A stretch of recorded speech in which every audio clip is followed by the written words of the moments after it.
So I'm Hedda Cooper, and I'm presenting on my thesis project, which I did this past year, and I'm planning on graduating in just about a week, I guess.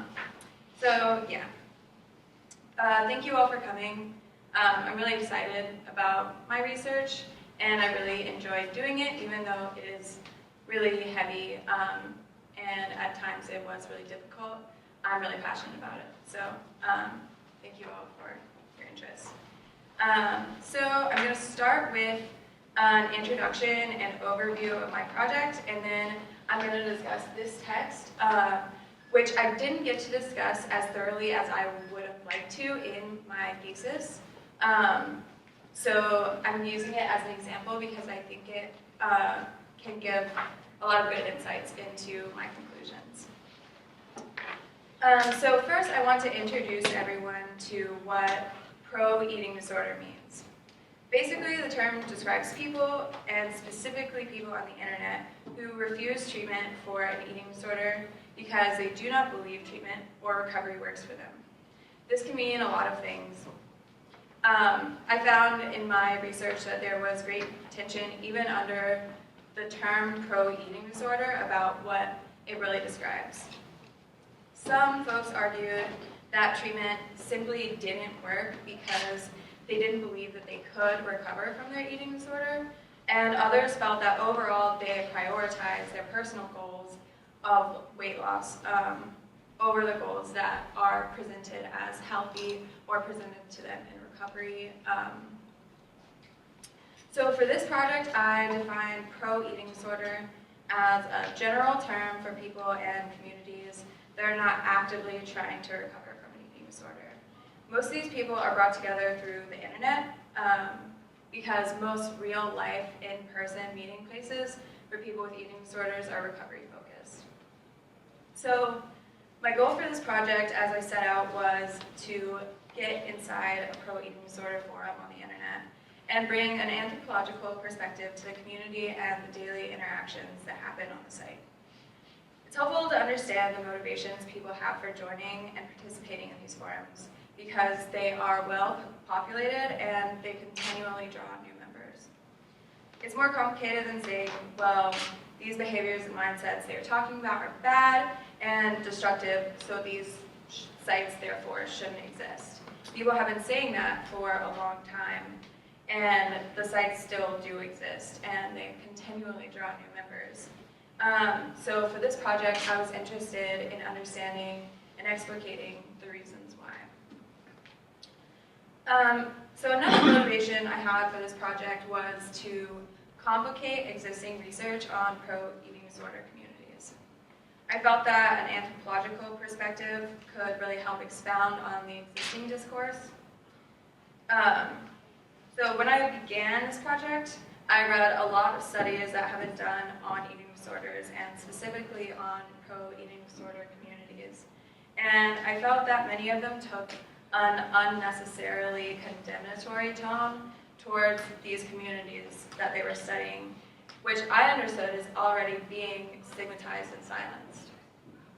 So I felt that doing an in-depth qualitative analysis of a pro-eating disorder community that was based in ethnographic observation, I could provide a more even or fair analysis on these forums.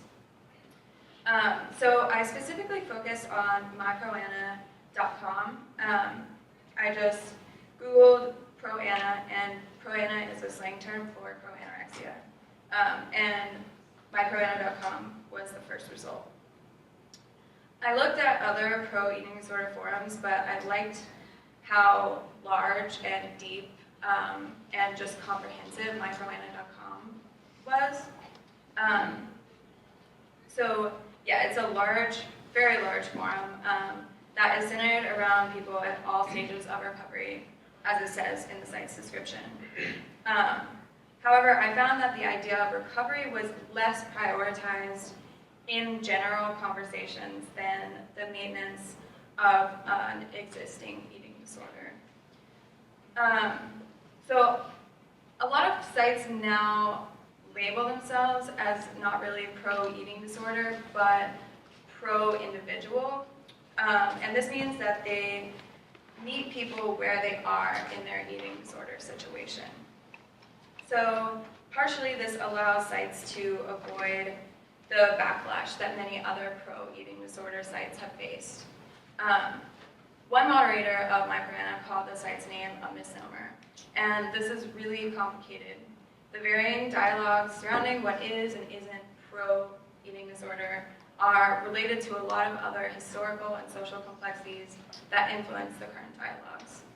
For the average audience, these complexities can be confusing. So for my project, I thought it was important to consider these social and historical background dialogues about eating disorders, because it's necessary to look at how eating disorders have been constructed and interpreted in popular and academic thought in order to understand how current communities are constructed. So in the first chapter of my thesis, I just kind of introduced the reader to the development of eating disorders as a medicalized diagnosis through historical analysis. So I describe how the behaviors associated with restrictive eating disorders have been interpreted different ways throughout time, and argue that people's relationship with food and the body are highly symbolic. I felt historical analysis was important to include because it helps frame contemporary research. I wanted to show how different approaches to the study of eating disorders are interpretations that are informed by cultural values. And these cultural values vary over time and shift in relation to place and context.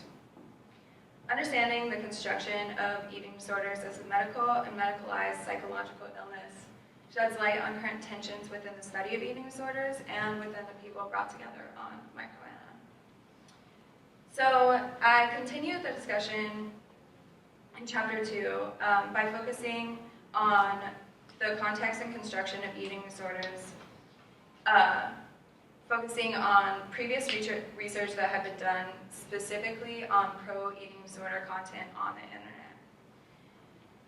So these studies were the first material that I read on the subject when I was preparing for my thesis project, and the conclusions made in many of the studies informed how I constructed my methodology. It was common for researchers to talk about pro-eating disorder communities and pro-eating disorder content in ways that abstracted the content from the people who created it. This trend of decontextualization had the effect of portraying the sites as independently harmful, something dangerous to both to those who participated in the communities and outsiders who might stumble upon the websites. This perspective that I found in previous research, however accurate in its assessment of the potentially harmful effects of the site, was ultimately, I felt, one-sided. And I did find other studies which represented the communities more evenly, but they had methods that either didn't interest me or that I found very unethical. So I crafted my methodology to avoid deceit, but still allow for close-up qualitative research of the daily interactions that happen on the site. So my field work consisted of day-to-day observation of the Microana forum.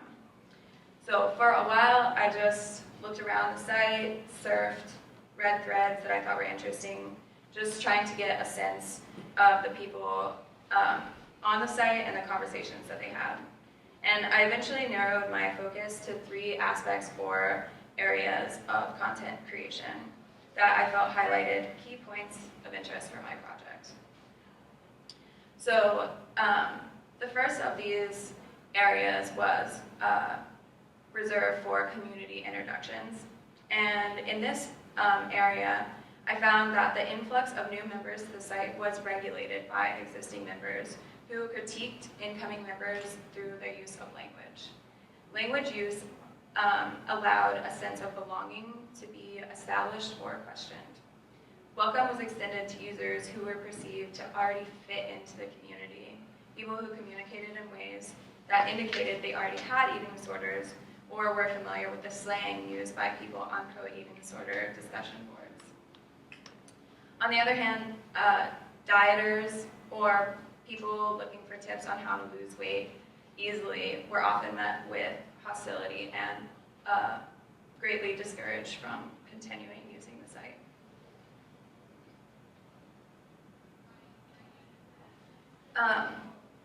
So acceptance into the community allowed members to find support for their success, advice on how to reach their goals, and the opportunity to be open and honest about their painful experiences and emotions.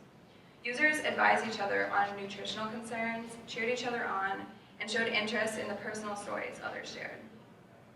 Users here had the space to externalize desires and emotions that might be kept hidden or kept internal elsewhere, like wanting to keep losing weight, even at the risk of their own health.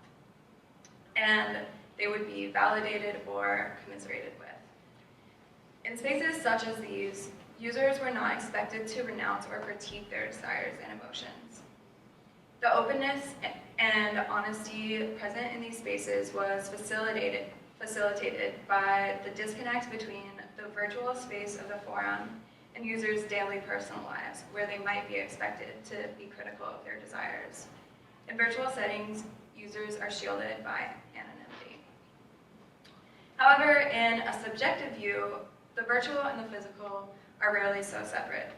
The embeddedness of the personal in virtual spaces is displayed through the creation of online personas, through, in this case, through the user's signatures. And so the signatures appear after every post that the user makes on the website. And so in their signatures, users represent themselves by displaying their interests in texts and pictures. It's common for users to include stats about their body, such as their height, weight, body mass index, and their weight loss goals. So these textual representations of the body act in place of the physical presence and allow the body to be judged and analyzed at a glance.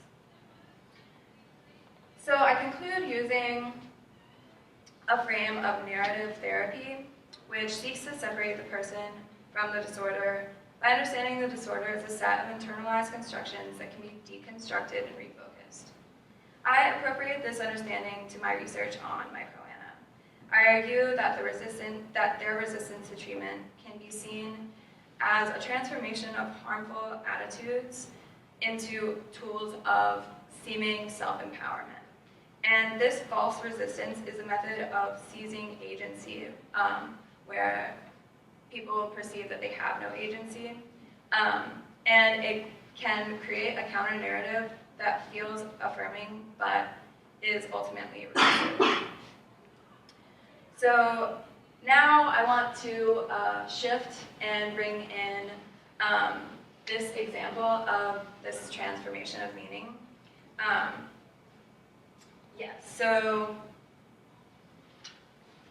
this text was written by Carolyn Costin, who is an eating disorder treatment specialist, and it's from a book that she wrote to help parents of people with eating disorders understand what their children were going through. But this text was taken from that book and then reappropriated by people within the pro-eating disorder community as a set of guidelines to successfully embody what it means to have an eating disorder or restrict. So it became a tool of self-identification as well as a tool of self-discipline. So people were sharing this text and kind of holding themselves up, holding their behavior up to the guidelines that are presented here, even though the guidelines were written to help parents parents help their children into recovery or help them with the recovery process. But very easily through kind of decontextualization, it was able to be turned into motivation to keep restricting. So this exemplifies how a tool of treatment can be transformed into a tool of resistance to treatment, which I refer to in my thesis as ersatz resistance. This twisting of meaning extends to other ideas that I discuss. So I found that people often spoke of finding support on the forum, but much of this support was in the form of encouraging people towards their weight loss goals. Spaces that facilitated honesty often included validation of potentially dangerous mindsets.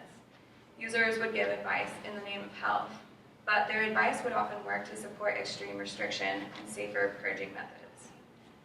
By using terms with positive or empowering connotations, the detrimental effects of the behaviors and mindsets can be recast in terms of personal failure and personal success.